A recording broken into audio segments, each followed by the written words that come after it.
and some laughs to your theater season. Steppenwolf presents Noises Off by Michael Frayn and directed by Tony Award-winning ensemble member Anna D. Shapiro. A co-production with the Geffen Playhouse, the Daily Herald calls this play within a play fast, furious, and ferociously funny, and there ain't a car or a Vin Diesel in sight. New City says the cast delivers a seriously zany show, which I'm pretty sure means hella funny. Extended by demand through November 3rd only. The show must close November 3rd. Buy tickets starting at just $20 at steppenwolf.org. Chicago's favorite holiday tradition is back at Lincoln Park Zoo and celebrating 30 years.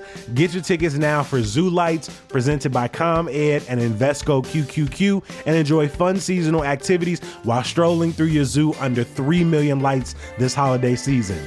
Zoo Lights will be back November 15th and run through January 5th. Tickets are just $7 to $10 with select free nights. Get your tickets at lpzoo.org/zoolights and learn more and secure your spot before it sells out. Today on CityCast Chicago, thousands of runners will touch down in the city this weekend for the Chicago Marathon on Sunday. And as I understand, carbs are an essential part of endurance running. Or maybe I just wanted to get in a tasty meal guide featuring pastries, pastas, and hella sandwiches. Either way, here are some of the best carbs in Chicago on and off the marathon route. It's Wednesday, October 9th. I'm Jacoby Cochran, and this is what Chicago's talking about.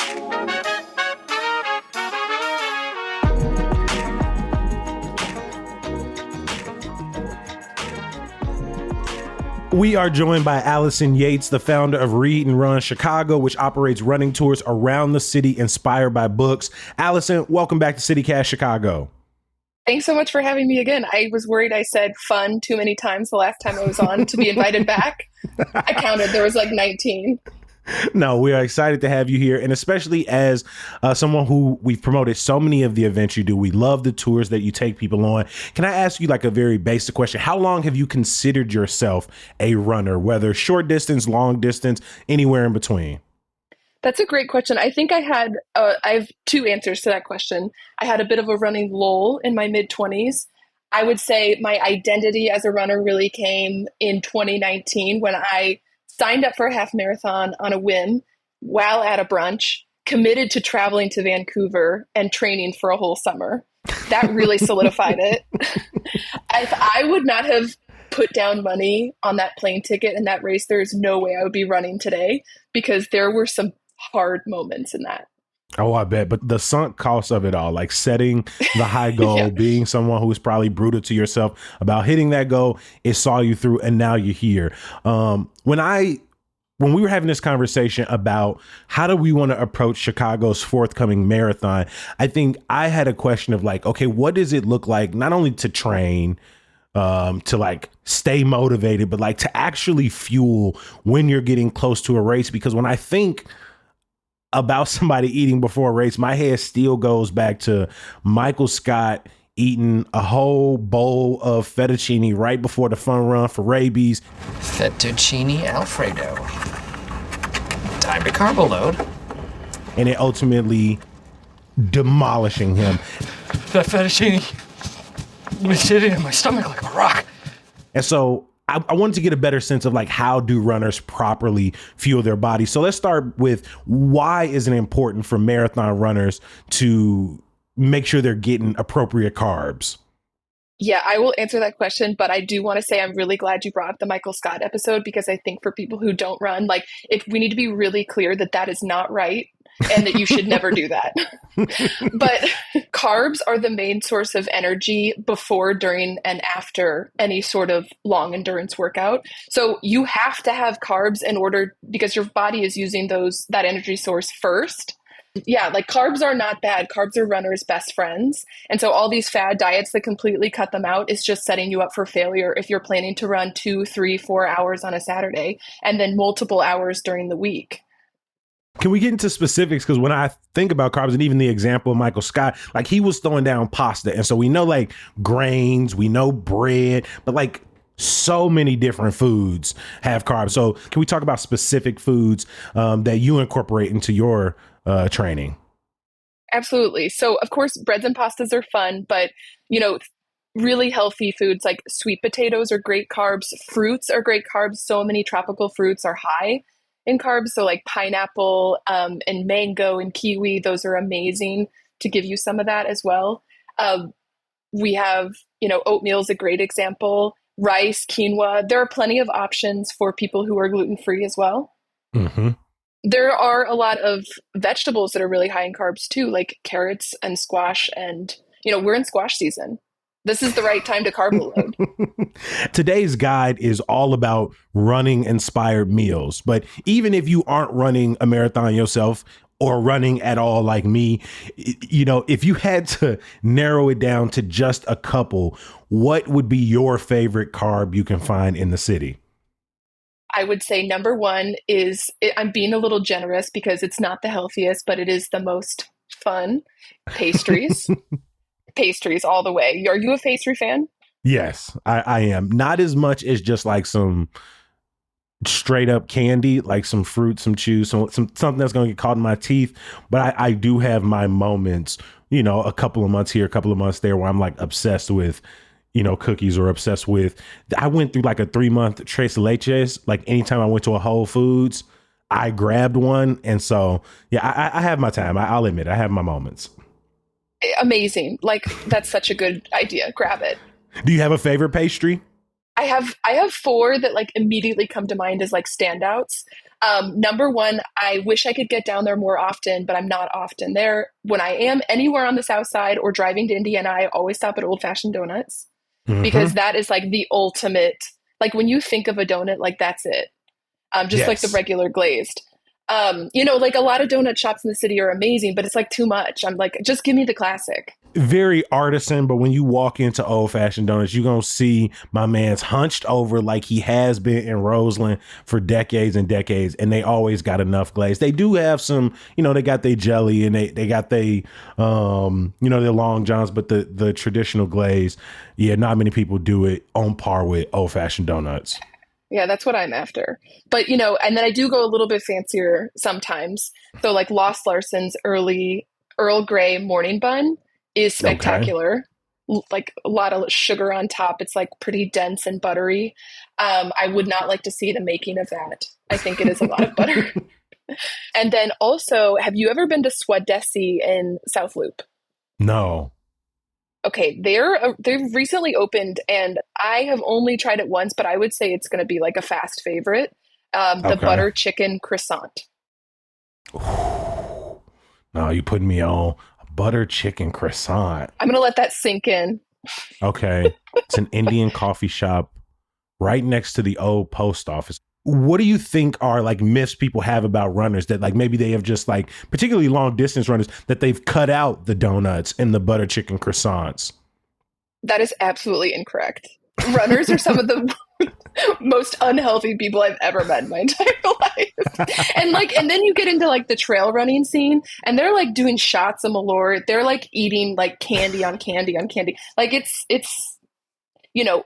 they don't have to be mutually exclusive as an active, fun lifestyle and health foods or unhealthy, quote unquote, foods. Right. And I think too, like the thing that I think people also need to keep in mind about marathoners or endurance runners or endurance athletes in general is that, like to live in this world and to have that sort of level of commitment, you cannot be all in to what that requires all the time. Like people run marathons every single year. And if every single year for 4 months out of the year, you were extremely strict and didn't go out to dinner and didn't see anyone, like it's not sustainable. So, they eat just like everybody else. I'm sure people go in waves and sometimes we'll have more strict periods of training, just depending on what their own personal goals are. But like I run because it's social, because I can go see the city, because I have like my mental health space. And like part of that sometimes means I do have weeks where I'm a little bit more cognizant of what I'm eating. But most of the time it's like, I want to live life and I want to be an endurance runner. Mm-hmm. And more than anything else, it's typically about moderation. Going to the orthodontist doesn't have to be spooky. Often it can be stressful trying to find the proper time, funds, and doctor for your family's orthodontic treatment. Luckily, orthodontic experts is where the best value, quality, and accessibility align. Their orthodontists guide you through treatment with kindness and professionalism. They provide exceptional orthodontic care with various options, including traditional metal, gold, ceramic, and lingual braces and clear aligners. Orthodontic experts accepts most major insurances and even creates personalized payment plans for you. And they offer evening and weekend availability that will easily fit into your busy schedule. And the best part is that the clinics are always located conveniently near you.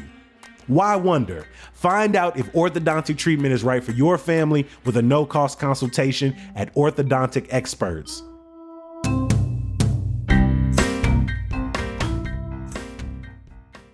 This episode is sponsored by BetterHelp. Back when I was in college, going to therapy was not something me and my homies openly discussed. So when I attended my initial sessions, I kept it entirely to myself. And honestly, I kind of felt like I was wearing a mask with my friends and family. Luckily, in the years since, I've watched more and more people destigmatize the conversation and remove the taboo from therapy. However, for many, they still don't know exactly where to go if they are considering giving talk therapy a try. And if that sounds like you, try BetterHelp. It's entirely online, designed to be convenient, flexible, and suited to your schedule. All you got to do is fill out a brief questionnaire to get matched with a licensed therapist, and you can switch therapists anytime for no additional charge. Take off the mask with BetterHelp. Visit betterhelp.com/citycast to get 10% off your first month. That's BetterHelp, HELP.com/citycast. Hi, this is David Plotz of CityCast. Have you thought about a gift for yourself this year? One that has the power to help you grow and learn and become a better version of yourself? Give yourself the gift of language by getting Babbel. With quick 10-minute lessons handcrafted by language experts, Babbel gets you talking a new language in 3 weeks. Because talking is the key to really knowing a language. And that's how Babbel approaches it. It's designed for real conversation. So I have a trip to France planned with my girlfriend. Was it inspired by the Olympics? Yes, it was. And it's given me the chance to revive my old high school French. And it's so fun to catch back up with the vocabulary I'd forgotten, to remember all the food. For example, I'm in a lesson on ingredients, so I'm going to make crepes with butter and sugar. Avec sucre et de beurre salé, on va se régaler. We're going to have a feast. I learned this great new French expression too. J'en ai l'eau à la bouche. That means I have water in the mouth. That means it's mouth-watering. Love it. Love French. Anyway, Babbel gets you talking, and studies from Yale and Michigan State University and other leading universities prove that it works. So here is a special holiday deal for CityCast listeners. Right now, get up to 60% off your Babbel subscription, but only for CityCast listeners at babbel.com/citycast. Get up to 60% off at babbel.com/citycast, spelled BABBEL.com/citycast. Rules and restrictions may apply. We talked generally about some of your favorite spots to pick up your favorite carbs, but what's a spot specifically like you like to go there after a good run?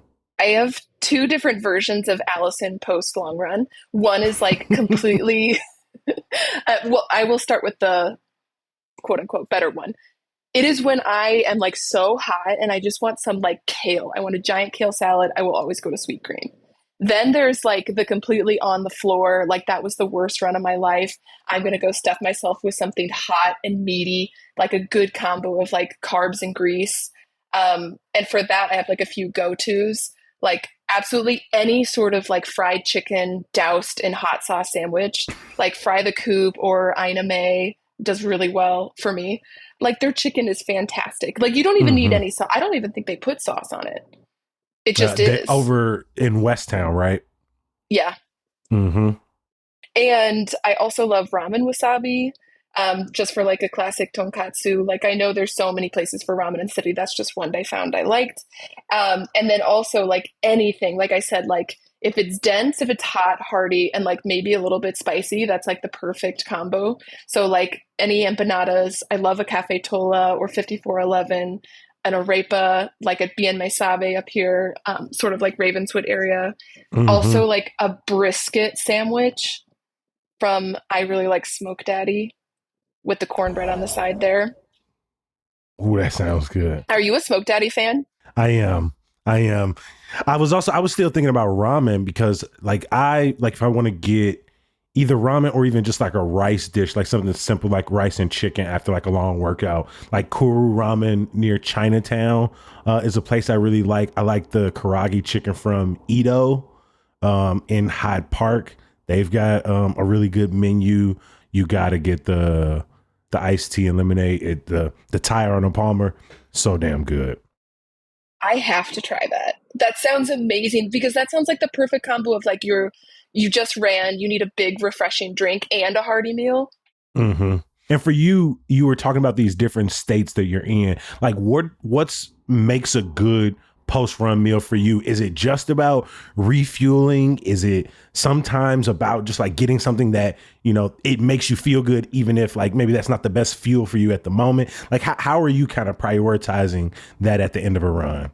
It honestly probably depends on a lot of what I'd done that week. Like if I was like pretty strict that week, I'm like, no, it's time to celebrate. It's time to pack it in. Let's go ham, you know, or if I think that that's mainly probably what it's going to be. That's usually and what then it is. or also like if I just feel like I'm like so like I'm just like empty because sometimes you know like I will say obviously every body is very different and every running body is very different and so I'm considered a slower runner, so I run like 11 to 12 minutes, sometimes 13-minute mile paces on my long runs, and that means that you're out there for like a really long time. And I eat breakfast before I go out, but you can't have too much and you have to like time it really properly, and you have to have like just enough but not too much so you don't cramp and all that. And so like when you're out there, like it's mile 16, it's mile 18, it's mile 20, you're like, I'm so hungry. So a lot of times it's literally just like